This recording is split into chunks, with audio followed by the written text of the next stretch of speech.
Atención, porque la ciencia podría tener una noticia para celebrar. Hay un segundo paciente con SIDA que logró superar 30 meses sin su tratamiento habitual y sin tener rastros de VIH. Un trasplante de médula destinado a superar un linfoma logró eliminar de su sistema inmune la posibilidad de que el SIDA afectara sus células. Se llama el paciente de Londres, o así lo han apodado, y lo vamos a analizar con la doctora Carmen Larrañaga, infectóloga de la Universidad de Chile, investigadora del Instituto de Ciencias Biomédicas de la Facultad de Medicina de la Universidad de Chile. Doctora, ¿cómo está? Muy buenas tardes. Hola, muy buenas tardes. Gracias por la invitación.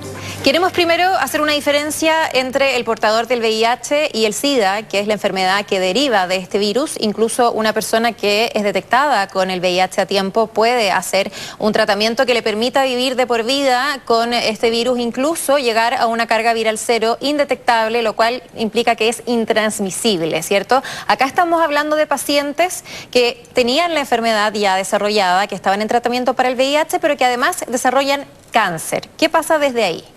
Claro, en los dos pacientes, el paciente de Berlín, que se llama el primero... El del 2008. Exacto, 2007, 2008, el paciente de Berlín fue el primero, y posteriormente el paciente inglés, que se llama el que ha recibido también terapia, y que actualmente están libres de virus detectable en el fondo, ¿ya? Hay que tener cuidado cuando uno habla de detección viral, porque una cosa es lo que pasa en los diferentes órganos profundos, digamos, cerebro, pulmón, intestino, etcétera, y otro es lo que se mide a nivel circulatorio, que uno mide la presencia de virus a nivel circulatorio en sangre, digamos, y lo que pasa en estos tejidos es distinto, o sea, porque en los demás tejidos puede permanecer como reservorio, y por eso los están controlando en forma de por vida, independientemente de que algunos de ellos han dejado tratamiento, claro.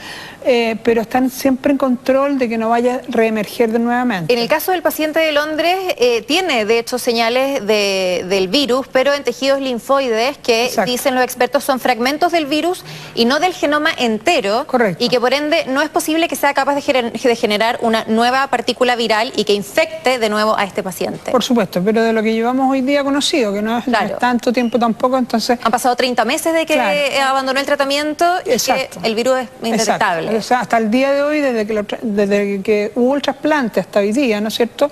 Hicieron un trasplante de médula ósea, fundamentalmente. Este paciente tenía un Hodgkin, una enfermedad Hodgkin, que es una enfermedad cancerígena en el fondo, en un linfoma, digamos, que se llama de Hodgkin, y por lo tanto su condición de infectado, más la condición de tumor, en el fondo, le da el nombre de no solamente una persona con VIH, que vive con VIH, sino además un paciente con SIDA en ese momento. Sí, y tenía un panorama bien complejo. Finalmente supera ambas enfermedades, que eso es lo que ha llamado la atención, al menos durante estos 30 meses. Supera dos cosas, supera, sí, la progresión de la enfermedad, la progresión de SIDA, claro, o sea, lo que uno sabe que si no hay tratamiento por medio va a la muerte, sí, pero la condición eso la frena la enfermedad. Ahora, la condición de ser un paciente infectado no la cambia. No, me refiero, ¿ya?, al cáncer. Bueno, eso con los trasplantes, claro, los trasplantes de médula, acá, que se hacen no solamente en pacientes VIH, sino también los trasplantes de médula se utilizan también en pacientes con linfoma, bueno, de Hodgkin, no VIH, digamos. Y este fue el hallazgo, básicamente. Ellos, claro, los dos pacientes, tanto el paciente de Londres como el de Berlín, claro, tenían SIDA, pero estaban siendo tratados por un cáncer. Por eso se les hace el trasplante de médula ósea. O sea, las células madre acá son clave y eventualmente, exacto, podrían generar más pacientes que se curen del SIDA. Pero ¿cuál es el riesgo de hacer este tipo de trasplante? ¿Se podría hacer un trasplante de células madres ahora, por probarlo, en cualquier paciente que tenga SIDA? No, porque requiere condiciones, porque un trasplante de médula por sí mismo, aunque no tengas VIH, es una cirugía y un tratamiento además de alto costo, es un tratamiento que no siempre funciona como uno quisiera frente a pacientes que tienen cáncer pero no VIH. O sea, en este caso, y hay ciertos tipos de cáncer como sufrían estos pacientes que se puede hacer, ¿ya? Pero no siempre resultan tampoco. Entonces, en este caso hay dos patologías en el fondo. Una es la infecciosa, ser paciente VIH, y la segunda, cursar por la condición VIH, cursar a estos cánceres que son tratables con trasplante de médula. Hay un paciente de Düsseldorf que lleva 14 meses sin tratamiento y que también está en evaluación, obviamente, para ver si efectivamente podríamos llegar a la cura del SIDA. ¿Te parece que es una posibilidad? Yo a mí, en los tiempos, a pesar de que hay algunos que llevan muchos meses por trasplante, qué sé yo, me cuesta decir que hay cura completa. Porque podría volver al cabo de 2 años. Eso significaría estar seguro que en ninguna célula de toda la economía, de todo el organismo, hay realmente virus, y lo que es más hay genoma viral, y eso no es bien difícil poder determinarlo, porque lo que uno mide habitualmente es primero lo que está el virus circulando por un lado, y también la presencia de genoma en ciertos tejidos que uno sí podría llegar con punciones, etcétera. Pero decir que esa persona está absolutamente libre, no me atrevo todavía a decir por el tiempo. O sea, son básicamente personas que van a poder vivir sin tener que tomar todos los medicamentos que implica la terapia para el SIDA. Exacto. Y que son tratamientos de por vida. O sea, básicamente acá mejora su calidad de vida, tomando en cuenta que son casos de observación y que básicamente van a tener que seguir haciéndose los exámenes correspondientes para ver si se detecta el virus, y como tú decías, no es cosa de hacerse el test. No. Acá tienen que revisar los ganglios, todos los órganos. Todo. Claro, hoy día existen bastantes tecnologías, instrumentos de electroquímica, etcétera, que rápidamente uno puede ver si el virus realmente no existe o está en una tasa de replicación muy baja que no te alcanza a ser representada en los niveles plasmáticos que habitualmente uno mide, las cargas virales, digamos. ¿Ya? Entonces, en ese sentido, yo me atrevo a decir que, claro, ellos con esa carga cero que hoy día se les detecta no sé cuántos meses, 18, 24 meses en alguno y más allá, en alguno de los dos, claro, es un éxito rotundo, ¿ya? Pero hay que ser cauto de que no hay evidencia que realmente el virus haya sido eliminado completamente del organismo, porque están los reservorios probablemente llenos de virus todavía, que el virus puede replicar o no. Y en general, una persona que está bajo el tratamiento retroviral y lo deja, ¿cuántos meses después o cuánto tiempo después se vuelve a detectar el virus? Muy poco tiempo. Ya. Muy poco tiempo se vuelve a detectar. Uno deja, o sea, por lo menos acá hay un buen aliciente. Claro, si uno midiera muy finamente la carga viral, se puede medir muy finamente hoy día, muchas veces son pocos días, hay personas que en pocos días dejaron y rápidamente va a haber un pic, digamos, reconocible. Así que no, el tratamiento es permanente, debe ser permanente y por vida.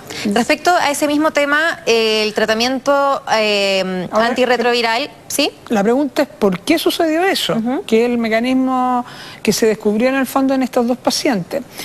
Lo que pasa que lo que se vio cuando eligen qué pacientes podrían servir para el trasplante, el virus cuando entra a una célula entra por dos receptores. Uno que es el CD4, el típico que uno mide los linfocitos CD4, el típico receptor de la célula, y el segundo es el correceptor.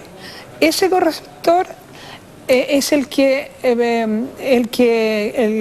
tiene una variante, que son receptores de quimioquina muy importantes, que tiene una variante que da esta como resistencia, que es el agente delta en el fondo, ¿ya? El delta 32 no es un agente, es un pedacito del gen que codifica para esas proteínas de quimioquina, y esas son las que permiten esta resistencia en estos pacientes, que son extraordinarios.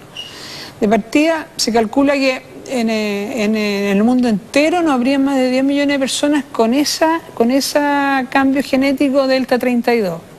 Y en Europa, que es donde mayormente se concentra la población que pueden tener resistencia a ser infectados realmente. Y eso es lo que se descubrió con estos pacientes. O sea, casos puntuales, bien característicos. Son muy especiales. Sí. Respecto al tratamiento antirretroviral que permite efectivamente a una persona con el VIH nunca desarrollar la enfermedad, ONU-SIDA ha dicho que las personas que terminan con carga viral cero, que es indetectable, es intransmisible. El hecho de que la ciencia avance a ese nivel, que incluso ONU-SIDA recalque que el virus puede ser indetectable, intransmisible, que las personas pueden tener una vida sexual normal en el caso de una pareja estable, etcétera, implica que la gente le vaya perdiendo el miedo y que tal vez, en el caso de los jóvenes sobre todo, se vayan despreocupando del tema del uso del preservativo, o sea, básicamente los avances que tenemos y que permiten que una persona desarrolle una vida normal, ¿hace que los jóvenes en especial le pierdan el miedo al VIH? A ver, nadie le debería perder el miedo al VIH porque las cargas indetectables con el tratamiento actual significa que no hay virus circulantes, que las mediciones que tenemos hoy día, que son muy precisas, muy moleculares, encuentre la presencia del virus circulando. Yeah. Pero no hay ningún órgano de la economía del ser humano que estando con VIH no tenga VIH replicando. No necesariamente el que circule sanguíneamente, pero en los grandes órganos, pulmón, o sea, en alguna parte va a haber. No hay ninguna posibilidad de que no hay replicación todos los días. Se calcula en una situación de estabilidad, de estabilidad clínica, digamos, en que no hay mucha carga viral o la carga viral es igual a 0, se producen todos los días 2 billones de partículas virales diarias y se mueren 2 billones de linfocitos diariamente, de los que están circulando. Entonces, esa recomendación de que un paciente con SIDA no se cuide, no, de ninguna manera. Si bien es posible que en una pareja que se puede digamos,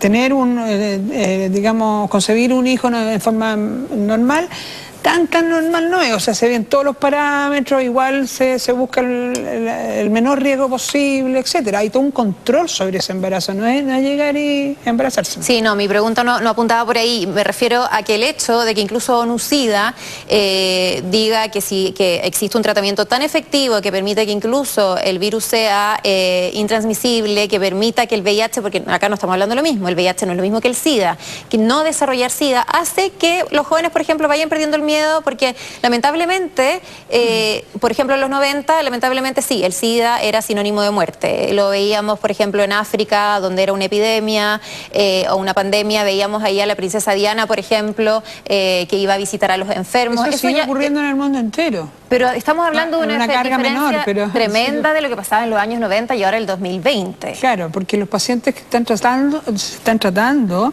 en su condición de infección VIH o en su condición final, que es el SIDA, obviamente siendo tratado, el SIDA se ha prolongado a tiempos más tardíos. Pero del término de la posibilidad pero una vez que uno se infecta con VIH, hoy día el ser humano no es capaz de eliminarlo por sí mismo. No, claro que no. Ninguna posibilidad, salvo el único que se conoce así que tuvo una vida muy disipada y que nunca se logra infectar con VIH, es el primer caso que tenía esta mutación del gen Delta 32, ¿ya? Que es un americano, que es un señor de apellido Crohn, que era además pariente del doctor Crohn, de la enfermedad de Crohn, de hace muchos años.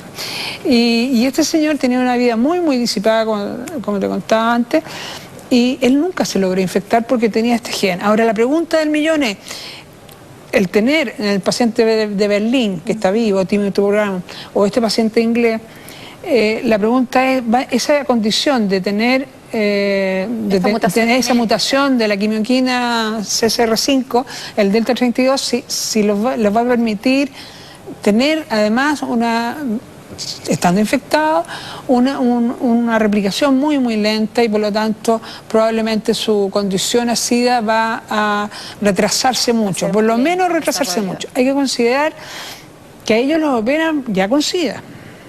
Ellos vuelven como para atrás, ¿ok?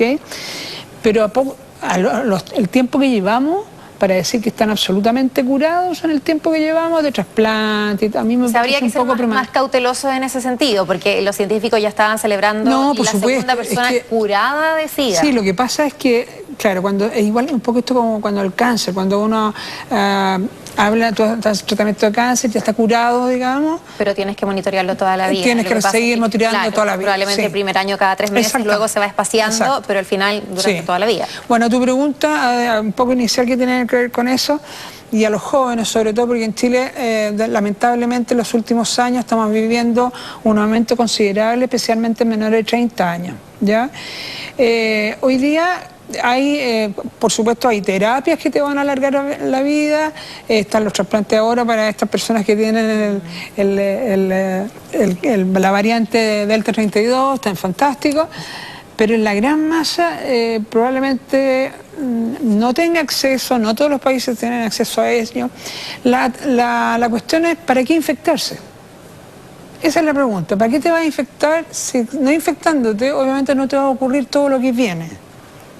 Y esas medidas siguen siendo las básicas.